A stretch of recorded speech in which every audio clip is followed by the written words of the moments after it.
आज हमारा जो टॉपिक है वो है producers equilibrium. Now what is a producers equilibrium, इसका मतलब क्या है? Equilibrium is a state of rest which means at equilibrium the producer will like to stay or rest at that level of output। equilibrium का मतलब होता है एक ऐसी सिचुएशन जहां से आप डेविएट करना नहीं चाहते, यानी कि एक ऐसी सिचुएशन, एक ऐसी स्टेट जहां पर आप रुकना पसंद करते हो, ठहरना पसंद करते हो।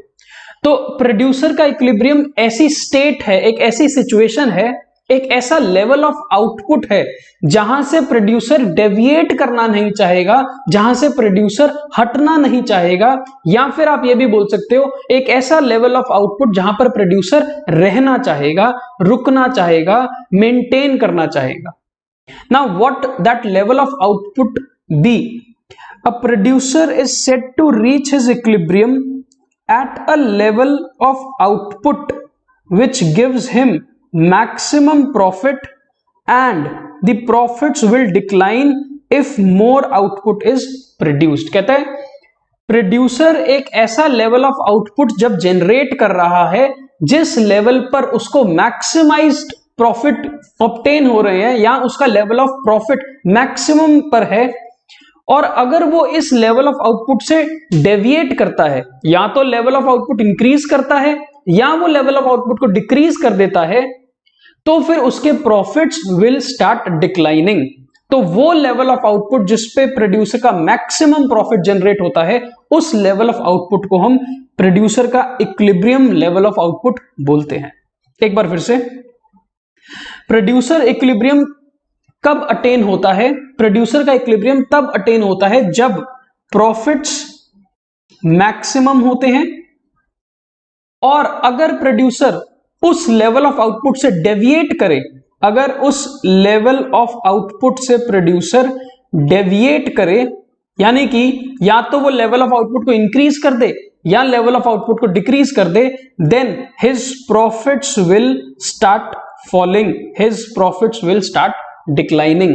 That level of output where he is obtaining the maximum level of profit, that is called his equilibrium. Now the question is how to determine the level of output at which the producer is obtaining maximum profit। अगर हमको एक तरीका मिल जाए जिस तरीके से हमारे को वो लेवल ऑफ आउटपुट पता चल जाए जहां पर प्रोड्यूसर का मैक्सिमम प्रॉफिट आ रहा है, तो फिर हम प्रोड्यूसर को बता सकते हैं कि this is your level of equilibrium, you must stick to this level.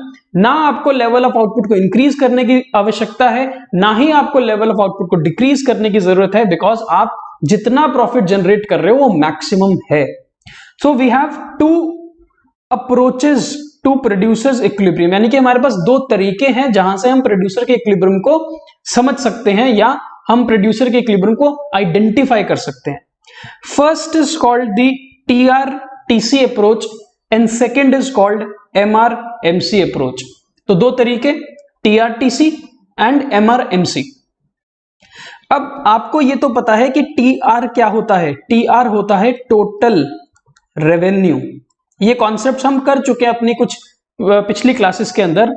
Total revenue is TR, TC is total cost. तो एक है हमारा रेवेन्यू, यानी कि हमारी इनकम या सेल, कितना हमने इनकम जनरेट की, कितना हमने सेल करके पैसा रिसीव किया, that is total revenue. And the other is total cost. Total cost means कितना हमारे को उस लेवल ऑफ आउटपुट को बनाने में लागत लगी है, कॉस्ट लगी है। तो TRTC अप्रोच में हम दो चीजों को कंसिडर करते हैं, TR and TC। In the MRMC approach हम MR, that is called marginal revenue, and MC, that is called marginal cost. इन दो कॉन्सेप्ट्स को यूज करेंगे to find out, to identify the level of producers equilibrium. तो first is the TRTC approach, जो आज हम पढ़ेंगे डिटेल में। What is TRTC approach? इसको स्टार्ट करते हैं। The producer equilibrium is attained at the level of output when the difference between TR and TC is maximum and the profit will fall if more output is produce. कहता है producer अपने equilibrium पर तब होगा, उस level of output पर होगा जहां पर टीआर और टीसी का जो डिफरेंस है, जहां पर टीआर और टीसी का जो डिफरेंस है वो मैक्सिमम हो जाए। अब आप मुझे ध्यान से बताओ, टीआर में से अगर हम टीसी को माइनस करेंगे तो क्या आएगा? अगर आप TR total income, total revenue में से टीसी टोटल कॉस्ट को सब्ट्रैक्ट कर दोगे, घटा दोगे, तो आपके पास क्या आएगा? प्रॉफिट ही तो आएगा। So what is profit? TR minus TC. And हम क्या करना चाहते हैं? हम अपने इस प्रॉफिट को मैक्सिमाइज करना चाहते हैं। तो जहां पर टीआर टीसी का डिफरेंस मैक्सिमम हो जाएगा, उस लेवल ऑफ आउटपुट को हम इक्विलिब्रियम लेवल ऑफ आउटपुट बोलेंगे या प्रोड्यूसर का इक्विलिब्रियम लेवल बोलेंगे। और अगर यहां से इस लेवल के बाद प्रोड्यूसर आउटपुट बढ़ाने की कोशिश करता है, प्रोड्यूसर अपने आउटपुट को इंक्रीज करता है, then the profits will start falling, the profits will decline. इसका मतलब क्या हुआ कि जिस लेवल पर हमारे मैक्सिमम प्रॉफिट आते हैं वो लेवल हमारा प्रोड्यूसर का इक्विलिब्रियम लेवल होता है। Clear? A firm is said to be in equilibrium at that level of output at which it earns maximum profit and shows no tendency either to expand or to contract. This is very important. There is no tendency to either expand or contract the output. ना हम output को वहां से बढ़ाने की सोचेंगे, ना ही output को वहां से घटाने की सोचेंगे, because in either of these cases the profit will start to fall. And हम अपने प्रॉफिट को मैक्सिमाइज करना चाहते हैं, घटाना नहीं चाहते हैं।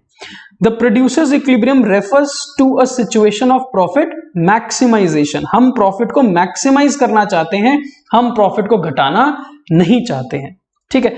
सो इस अप्रोच में, टीआरटीसी अप्रोच में हमारे को एक फॉर्मूला मिल गया। फॉर्मूला क्या मिल गया कि जहां पर हमारा टीआर में से टीसी को माइनस करके जो प्रॉफिट आ रहा है, वो प्रॉफिट अगर मैक्सिमम लेवल पर होगा, then that level is called producer's equilibrium. But we need to understand it graphically. अगर हम एक ग्राफ पर टीआरटीसी अप्रोच को समझें तो वो कैसे होगी? So look at this graph. On the X axis we have output, यानी कि हमने कितनी क्वांटिटी प्रोड्यूस करी है या लेवल ऑफ आउटपुट हमारा कितना होगा। On the Y axis we have both TR and TC. हम रेवेन्यू को भी इसी ग्राफ पर प्लॉट कर रहे हैं और हम कॉस्ट, टोटल कॉस्ट कर्व को भी इसी ग्राफ पर प्लॉट करेंगे। अगर हम टीआर की बात करें in case of perfect competition, देखो हमने परफेक्ट कंपटीशन और मोनोपोली और मोनोपोलिस्टिक के केस में अपनी पिछली क्लासेस में रेवेन्यू को समझा था कि टीआर, एमआर, एआर, ये तीनों कॉन्सेप्ट्स हमने परफेक्ट कंपटीशन मार्केट में, मोनोपोली में और मोनोपोलिस्टिक में समझे थे। Now for the sake of simplicity हम मान लेते हैं कि हम एक परफेक्ट कंपटीशन वाली मार्केट है। अब इन अ परफेक्ट कॉम्पिटिटिव मार्केट जो हमारा टोटल रेवेन्यू कर्व होता है वो एक upward sloping straight line curve होता है। तो हमने यहां पर एक टीआर कर्व बनाया which is upward sloping straight line curve, और ये जीरो से इसलिए स्टार्ट होता है बिकॉज जब हम जीरो लेवल ऑफ आउटपुट पर हैं तो हमारा टोटल रेवेन्यू जीरो होने वाला है। इसी ग्राफ के ऊपर अगर हम अपना टोटल कॉस्ट कर्व भी बनाएं टीसी, तो total cost curve will start from point A. Why it is starting from a point more than zero on the Y axis? Because there will be some fixed cost at zero level of output. तो हमारा जो TC curve है वो upward sloping curve होगा। तो this is TC.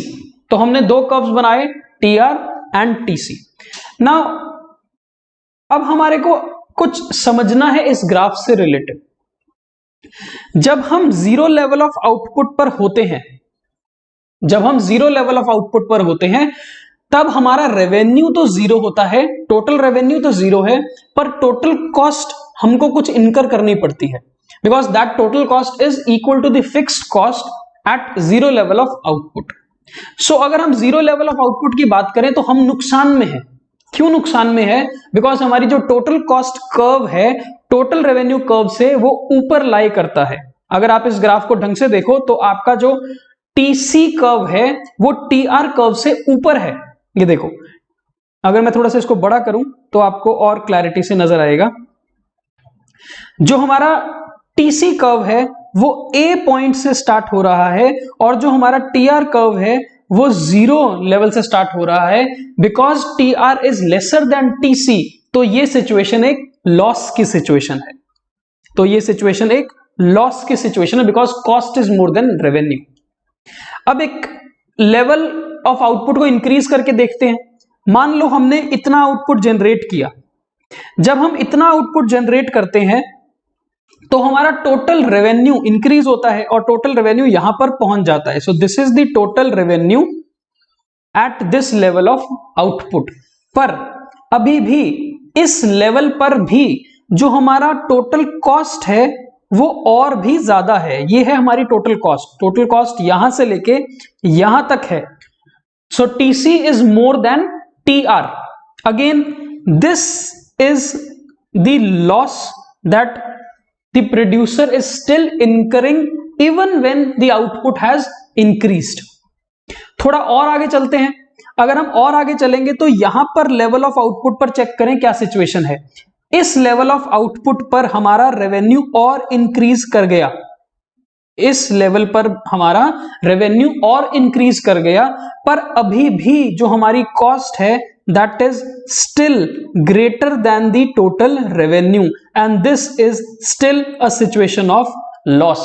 तो आप ये देख रहे हो पहले लॉस ज्यादा था और अब लॉस धीरे धीरे घटना शुरू हो गया। So as the level of output starts to increase, there is certain contribution or there is certain profit that is being generated by the producer in the form of recovery of variable cost and that contribution starts to reduce the loss। तो धीरे धीरे हमारा loss कम होने लगा।